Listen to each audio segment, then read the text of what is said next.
Sakit hati dihina di grup driver online, Remy dibunuh kekasih dan ditinggalkan di dalam mobil.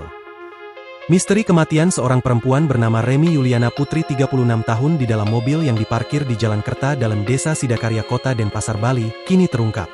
Perempuan yang bekerja sebagai pengemudi taksi online ini menjadi korban pembunuhan setelah polisi menangkap pelaku berinisial GW 28 tahun. Kasat Reskrim Polresta Denpasar, Kompol Lawrence Raja Mangapul Heselo mengatakan pelaku yang juga bekerja sebagai pengemudi taksi online merupakan pacar korban. Salah satu motif yakni tersangka merasa sakit hati karena di grup WhatsApp driver, sempat korban menghina pelaku, kata Lawrence saat jumpa pers di Mapolresta Denpasar, Senin, 5 Mei 2025. Lawrence mengatakan pelaku yang merasa sakit dengan ucapan tersebut, akhirnya merencanakan pembunuhan terhadap korban. Rencana itu kemudian dieksekusi di Jalan Goa Gong Jimbaran Kecamatan Kuta Selatan Kabupaten Badung pada Kamis, 1 Mei 2025, sekitar pukul 22 WITA. Awalnya, pelaku bersiasat ingin menyerahkan mobil jenis Avanza milik korban yang digunakannya sebagai taksi online. Mereka kemudian sepakat untuk bertemu di Jalan Mahendradatta Kota Denpasar. Setiba di lokasi, pelaku yang telah menyiapkan sebilah pisau membujuk korban agar bersedia jalan-jalan sambil makan makanan siap saji menuju Jalan Goa Gong Jimbaran. Mereka lalu menaiki kendaraan mobil Terios merah marun bernopol DK1662 ACT menuju lokasi. Mobil tersebut dikemudikan korban, sedangkan pelaku duduk di samping kemudi.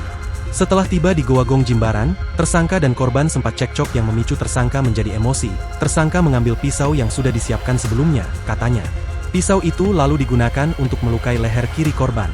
Ia mengatakan setelah menghabisi nyawa korban, GW lalu membawa jenazah korban menuju Jalan Kerta dalam kota Denpasar. Selanjutnya, pelaku melarikan diri ke kampung halamannya di Sragen, Provinsi Jawa Tengah. Namun tak lama kemudian keberadaannya berhasil dilacak polisi dan akhirnya ditangkap pada Sabtu, 3 Mei 2025. Tersangka sempat melakukan perlawanan saat hendak ditangkap, sehingga dilakukan tindakan tegas berupa timah panas di kedua kaki pelaku, kata dia. Atas perbuatannya, tersangka dijerat pasal 340 KUHP, pasal 338 KUHP, dan pasal 365 KUHP dengan ancaman penjara paling lama 20 tahun. Sebelumnya, Remy Yuliana Putri ditemukan tewas dalam mobil yang diparkir di depan rumah kosong pada Jumat, 2 Mei 2025, siang.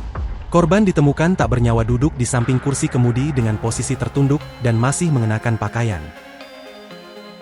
Download Tribun X sekarang, menghadirkan lokal menjadi Indonesia.